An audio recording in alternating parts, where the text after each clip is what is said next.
Mr. President, I rise today to introduce the Charge America Forward Act, based on similar legislation that I offered last year to drive innovation and advance vehicle manufacturing and to lower costs for consumers when they buy these great new cars and trucks of the future, which, by the way, Mr. President, I would remind folks are being made in Michigan. So we want people to be buying those automobiles. In the State of the Union address, President Obama called on us to rise to the challenge of the 21st century economy, to out-innovate, out-educate, and out-build the rest of the world. And we can do that. He also challenged us to put 1 million electric vehicles on the road by 2015. The bill I've introduced today will help us achieve that goal by investing in electric vehicle innovation, because we can create the jobs of the future in America. We are already creating those in Michigan with these investments. We all know that new technologies are always the most expensive, which is why we passed a tax credit of up to $7,500 on the purchase of a new electric vehicle. My bill makes that work even better for consumers. It turns that credit into a rebate that can be used at the time of purchase, so that when you buy a car, you would get up to the $7,500 off at the beginning, at the dealership, rather than waiting until you fill out your tax forms the next year.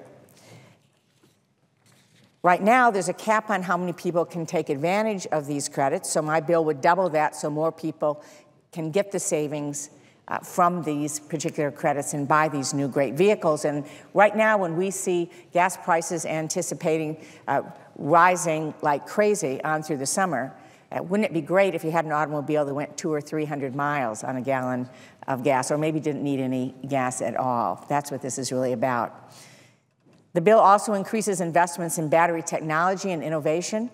We know that by supporting American innovation and manufacturing, we can bring jobs back. In fact, we are bringing jobs back from other countries because of what we have been doing through our investment efforts in the Recovery Act, and we can continue to create jobs in manufacturing here in America. We invested $2 billion in the Recovery Act toward advanced battery innovation and manufacturing, the kind of batteries that power these electric vehicles.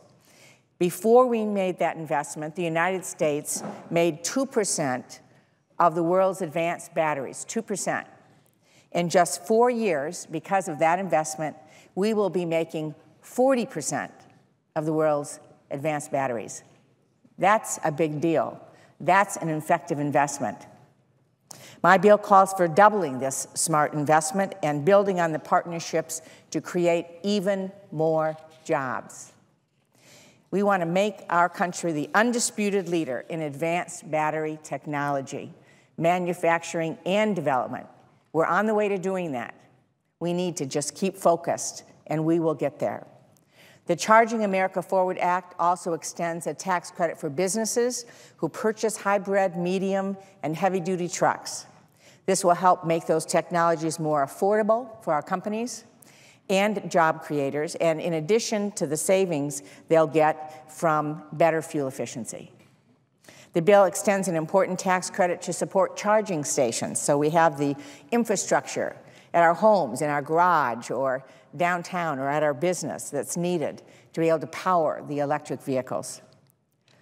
Mr. President, innovation is the reason America has the strongest economy in the world. Even with our challenges, we have always been the leaders.